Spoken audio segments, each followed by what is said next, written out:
Welcome back. We're in Khan Academy on Algebra 1 in the Quadratics Multiplying and Factoring unit. We're going to look at Greatest Common Factoring Introduction, GCF, Greatest Common Factor. So, in a regular number like 12, we know that 12 can be factored. That is, we can make it up of other numbers multiplied by one another. So we can say 12 equals 1 times 12. We can say 12 equals 2 times 6. We can say 12 equals 3 times 4. And of course, multiplication is commutative, so we could switch the order: 12 times 1, 6 times 2, 4 times 3. Okay, so we can also do that with polynomials. We can take out common factors. So let's look at another number like 18. So we have 12 plus 18. Okay, we know that that's 30, but we could also break this into factored form, each number. So we could say this is 6 times 2 plus 6 times 3. We just factored 12, 6 times 2, factor 18, 6 times 3. And if we want this factored so that it also is made of 6's, then it'd be 6 times 5. And you can see with the distributive property that that's true. We can factor out 6. 6 times 2 plus 3 equals 6 times 5, which is equal to 30. Okay, so there is a common factor of 6 between these two numbers, 12 and 18.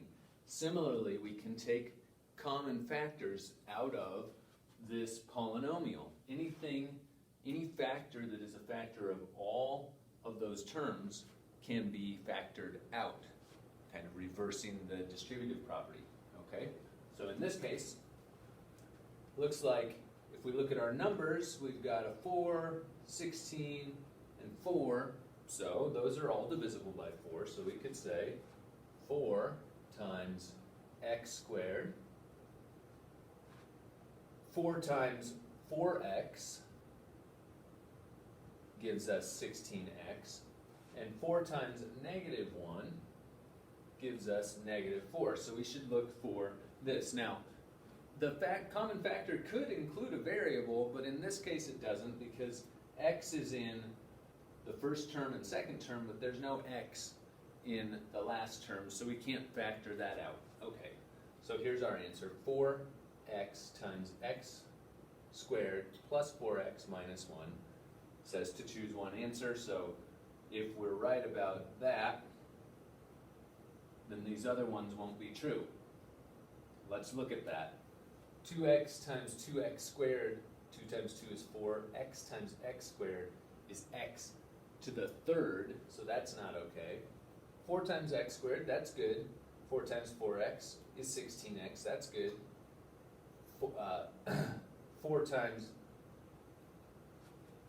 I picked the wrong one. Good thing I went through that, right? Like if I had selected this like I did, honestly, thinking that was the right answer, and just said, okay, I'm good, and check, I would have gotten it wrong. This actually is the one we're after. 4 times x squared is 4x squared. 4 times 4x is 16x. 4 times negative 1 is negative 4. This one's wrong because 4 times x squared is 4x cubed. So that's incorrect. And D, 2 times 2x squared is 4x squared. That's okay. 2 times 8x is 16x. That's okay. And 2 times negative 2 is negative 4. So this is equivalent, but 2 isn't the greatest common factor. It's important that we're getting the greatest common factor out, not some other smaller factor, the greatest one. All right, so let's look at what we wrote again here. We have 4 times x squared plus 4x minus 1. 4 times x squared plus 4x minus 1. And we're good. All right, next one. Karen was trying to factor 6x plus 10. She found the greatest common factor of these terms was 2 and made an area model. Okay, so now her area is represented by this polynomial. 6x squared is the area of our purple, 10 is the area of the blue, and she noticed that 2 is a factor of 6 and 10. So she put that as the height, and now the width is what we want to know. What is the width of Karen's area model? Well, we have to divide 6x squared by 2. The area divided by one of the dimensions gives us the other dimension. Okay, so 6x squared divided by 2 is 3x squared. 3x squared. 10 divided by 2 is 5. And so our width must be 3x squared plus 5. Which expression is the result of factoring the expression below by taking out its greatest common factor?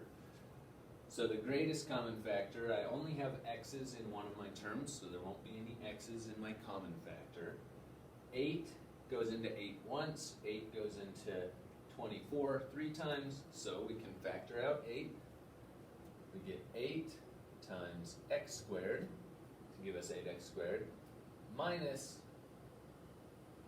3 times 8 is negative 24. So we should look for that. 8 times x squared minus 3. That is right here. And so we don't make mistakes. Let's see what's going on here. 8x times x is 8x squared. 8x times negative 3 is negative 24x. So that's not okay because this term has no x. 8 times x is 8x, but we need 8x squared, so that's not okay. 8x times x squared is 8x cubed, so that's not okay. And we're done.